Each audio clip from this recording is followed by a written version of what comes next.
Mas maganda. Oo. Yan, magandang hapon po sa bawat isa. Magandang hapon po. Pakibati nga po ang inyong mga katabi, kapatid. Kapatid, Mainit na hapon. mainit na hapon.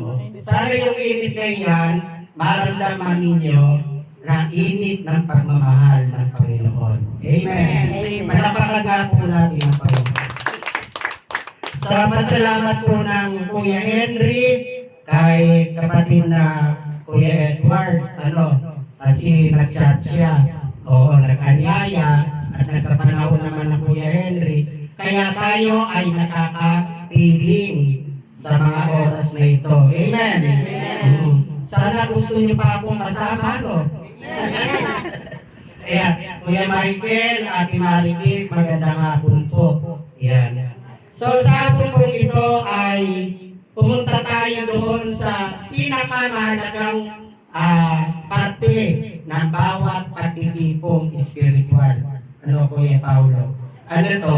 Yung tayo ay mag-aral at makinig ng salita ng Diyos. Amen? Amen. So sa hapon ito ay pag-aralan natin itong Marcos chapter 16 verses 15 to 20. Ang sabi rito Ninang, ang Panginoong Yesus tinawag daw Ate Marlene yung 11 alagad. Ano ang kaniyang sinabi? Sabi rito, sinabi sa kanila, humayo kayo sa buong sanlibutan at ipangaral ninyo sa lahat ang mabuting balita. Bakit kaya ito bakit kaya ito ang sinabi ng Panginoon sa kanyang mga alagad? Bakit kaya niya ito sinasabi sa kanila? Sapagkat ang Panginoon, Ate Edna, Ate Nita, darating na yung pagkakataon na siya ay lilisan sa mundo na ating ginagalawan. Bakit? Sapagkat siya ay aakyat na sa langit, sa kanan ng Ama. So bago siya umakyat na Pina, ipinagbili ng Kristo ng ating Panginoon sa kanyang mga alagad ang mga salitang ito. Ang sabi, humayo kayo at ipangaral ang salita ng Diyos. Amen. Bakit kaya ito ay ibinilin sa kanyang mga alagad? Kasi alam mo po, Ate Mona, pagka kasi napakinggan mo yung salita ng isang nagsasalita, para bagang hindi naman siya umalis. Nakukuha niyo po. Yung halimbawa, si Nanay Pina, may anak siya sa abroad, di ba Nanay Pina, pagka yung anak mo na nasa abroad, tumawag. Di narinig mo yung boses ng anak mo.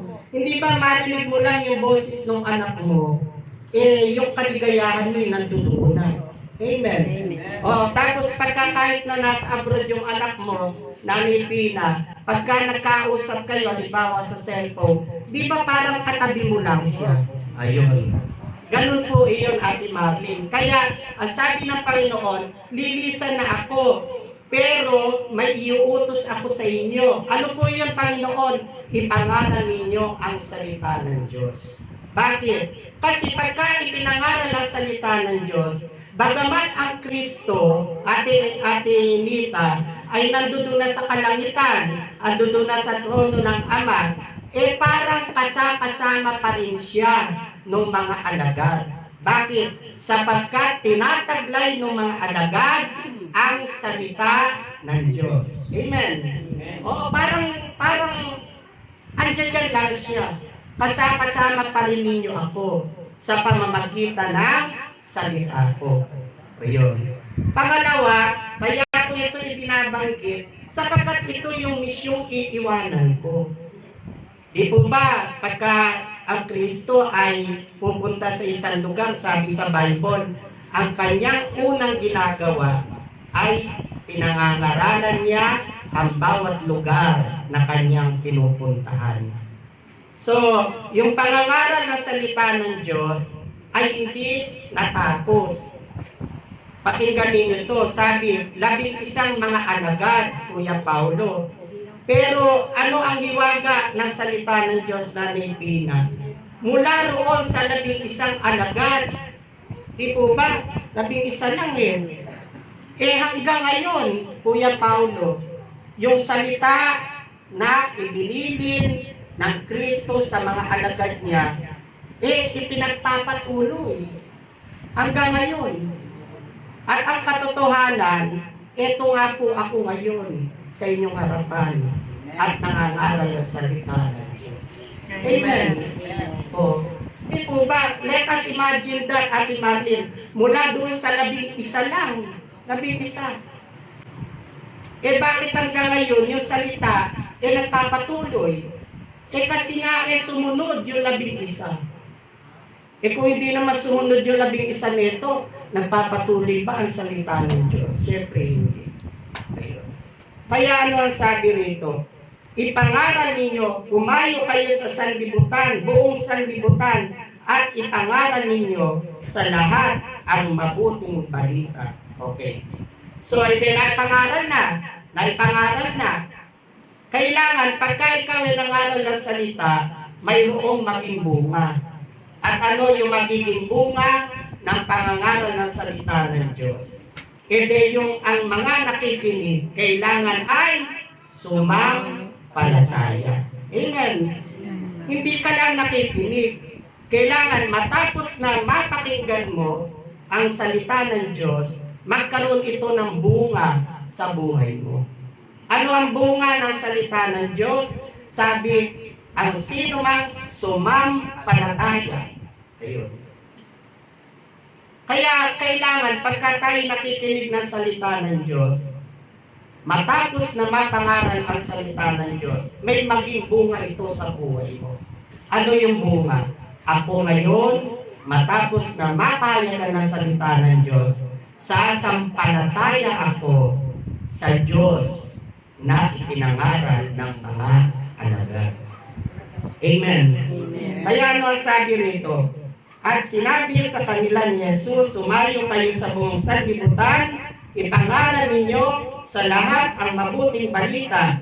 Ang sumampalataya at mabautismuhan ay maliligtas. Ngunit ang hindi sumampalataya ay parurusahan.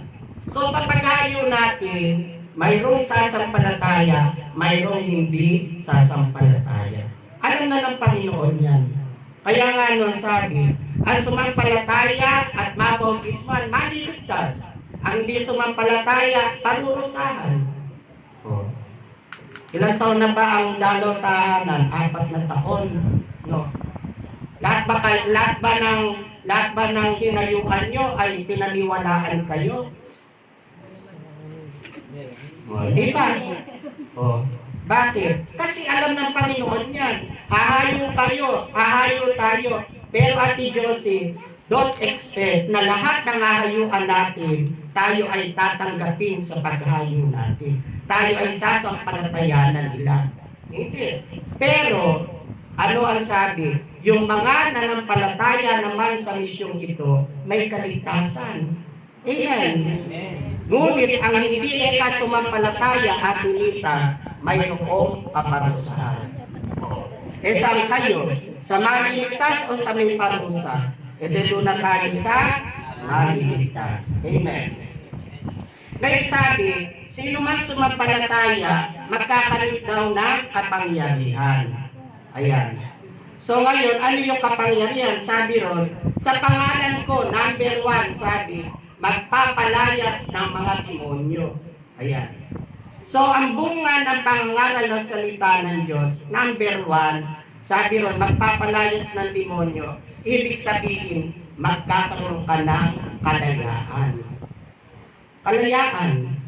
Sa kalalaya, it is dun sa mga gawang masama. Amen. O hindi ba, nung kayo ay, ala na ditong sharing portion, ano? Oo. Hindi ba kung kayo may mga share, ano? Di ba, Ate Marlene, sasabihin mo, alam mo po, nung unang panahon, ako po'y wala rito sa Dalaw Tahanan. Naku talaga po, ako'y napakasuplada ko. Naku talaga po, ako po bungangera. O, hindi pa. Ako po, talagang, wala po, akong kapitbahay. Wala po akong pakialam. Ayan.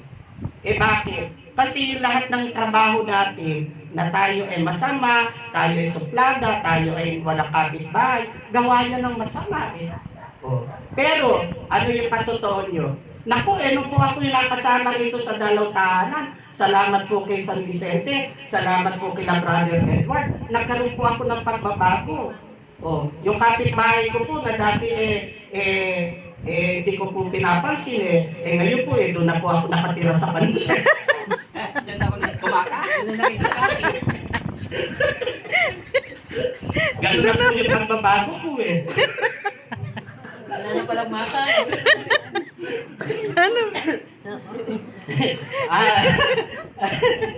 Ayaw ko na po hindi ka.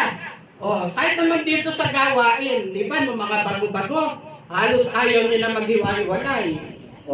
Di po ba, kasi nga, nagkaroon kayo ng kalayaan. Ano yung kalayaan nyo? Mula ro sa pagiging makasarili, gusto ko ng marami tayong magkakasama. Amen.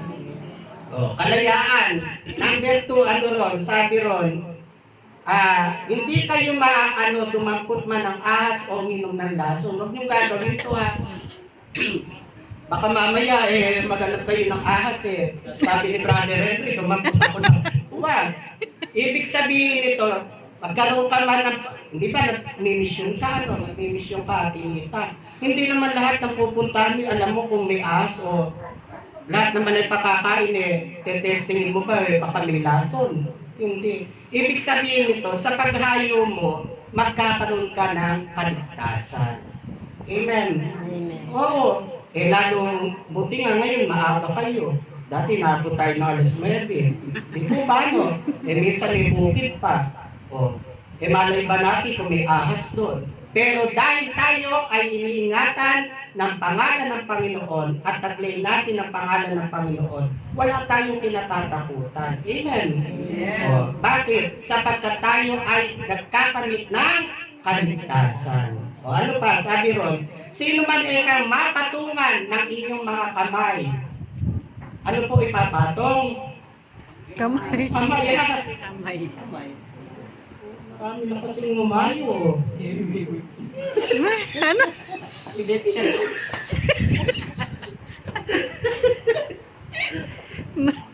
Sabi ng Bible, nung barami. Iba ang pato. Ang sabi ron, sino man mapatungan ng inyong kamay at imona, may makakamit, kagalingan. Ayan. So, 3 ang bagay na bunga ng pangangaral ng salita ng Diyos. Number 1, kalayaan.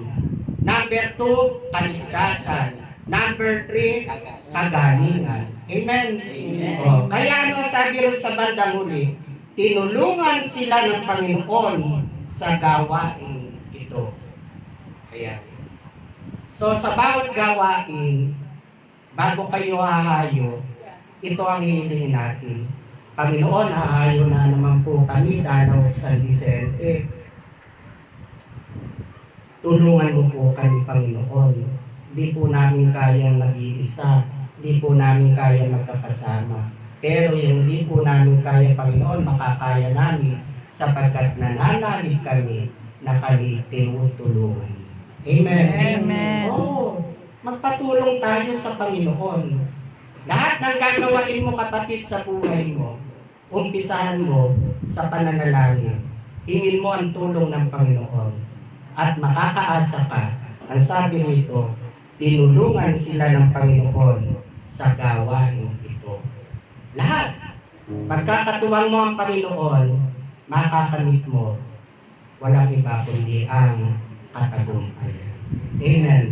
So sa paghayo natin, ipangaral ang salita ng Diyos, palayain natin ang bawat misyon magkaroon ng sumampalataya at tayo naway tulungan ng Panginoon sa awa at grasya ng Panginoon. Amen. Sa ngalan ng Ama